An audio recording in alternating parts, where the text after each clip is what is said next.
carrying over 30,000 cars a day, and North Avenue has 2 moving lanes in each direction, but Damon and Milwaukee Avenue, just 1 moving lane in each direction. And all of the streets have parking, even at rush hour. You know why?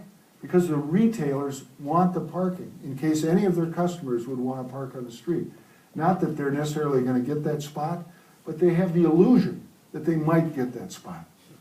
And that's important, and that's why those streets haven't failed. In Detroit, in all their ruin, you go to Gratiot Avenue, and most of Gratiot Avenue, parking's illegal. It's an 8-lane street. There's no real congestion, but they're still living by that code that says, you know, the street is just for moving traffic. It's not for, I mean, what a radical change to go to where the street is only for traffic compared to this, where it's a social place, a marketplace, and the property values are high, and they pay for the cops and firefighters and all that stuff. Well, I don't want to get into how Daley overspent, but anyway, Milwaukee's pension fund, by the way, is funded at 114% of its obligation, I'm proud to say. Not just because of me, but also the much maligned Barrett, the guy that you kept seeing on TV from time to time. Anyway, so now I want to just change the subject to one other thing, and that is congestion. The US DOT and the state DOTs have had as their main goal for transportation to battle congestion. Sometimes they even say eliminate congestion. But that's pretty foolish, because congestion is like cholesterol. You have good cholesterol, you have bad cholesterol. And if you don't have any cholesterol, you're dead. You have to have it. You even have to have some of the bad cholesterol. If you had no bad cholesterol, you'd also die. And congestion is like that for cities. Cities that are really successful are congested, like Manhattan, Greenwich Village, hopelessly congested. But, you know, and it's like Yogi Berra said about New York City. Nobody goes there anymore, it's too crowded. Yeah. Think about that.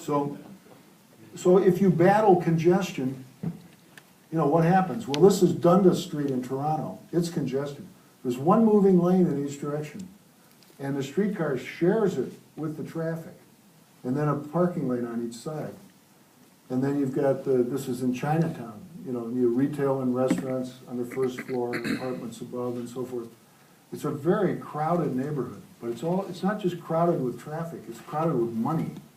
It's crowded with people that want to be there because it's interesting and exciting to be there.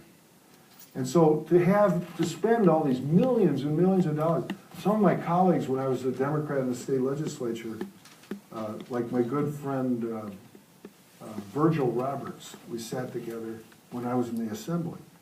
And I loved Virgil Roberts. I wish he was still with us. We talk about his time as a railroad dispatcher.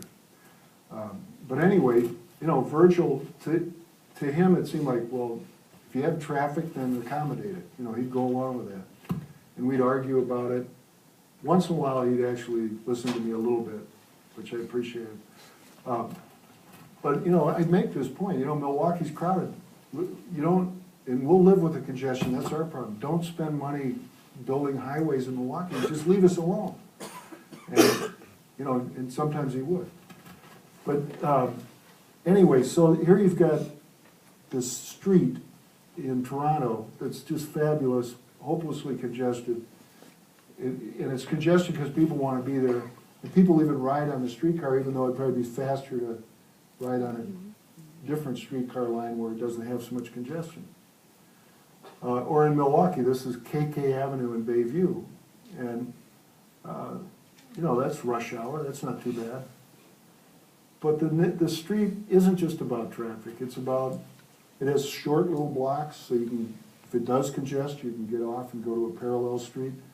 It has lots of shops and businesses along the first floor with apartments above, low-cost housing above, which was created before the federal government had any housing programs at all, any affordable housing programs.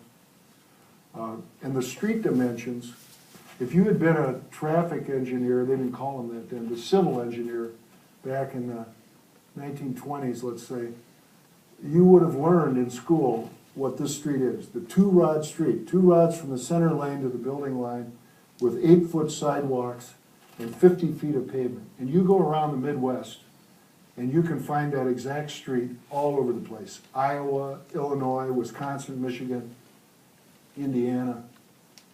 And I didn't have a tape measure on me, but I'd like to, tomorrow before I leave here, I want to measure, this is in downtown La Crosse, I want to measure a couple of your streets downtown and see if they're 2-rod streets, because I think some of them might be. And that's what engineers learn. And what they learned about these streets was that they were really good because there's just enough room for somebody to deliver something, double park, and you can kind of squeeze around them. And there's enough room for parking. You know, but it's not so big that it draws traffic that doesn't really need to be there, that doesn't have, and that's where I get to the good congestion and bad. It's good congestion if you own a business along the street, like that Crown hardware store. You know, if somebody's coming there to buy a hammer, that's good congestion. If somebody's just driving through and they're going from northern Michigan to southern Illinois, who the hell wants them? You know, it's not a truck stop, it's a street. So, but this is what the DOTs push. This is what the AASHTO, American Association of Highway and Transportation Officials, this is what their standards push. The 72-foot arterial with a 20-foot median, so you can have a double pork chop turn lane at the intersection. There's no money for sidewalks, so the people that do walk create this dirt path. Or as an alternative, you can walk in the gutter. You know, this is what we're doing.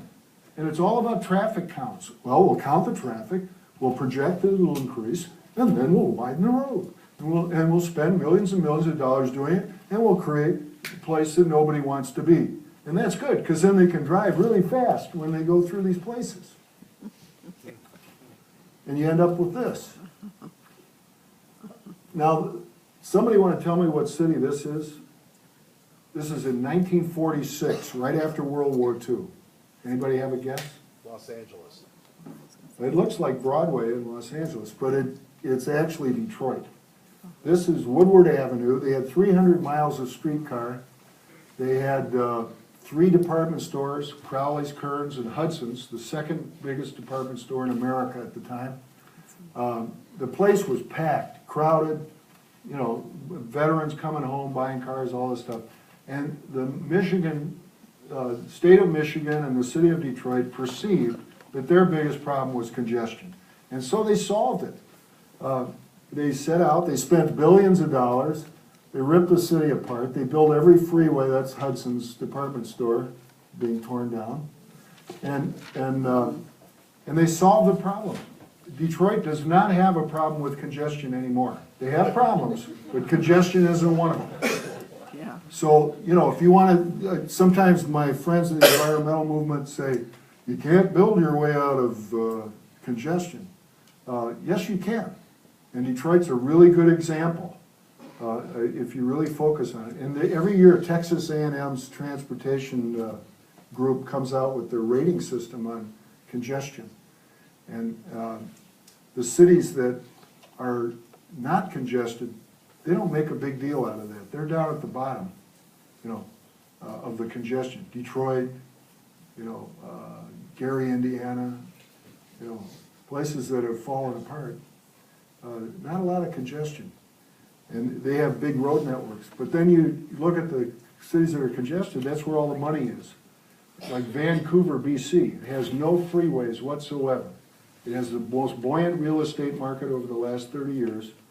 And they have absolutely no grade separated roads at all. Everything's at grade. The hierarchy of roads goes from boulevard to avenue to street to alley. And it works fine.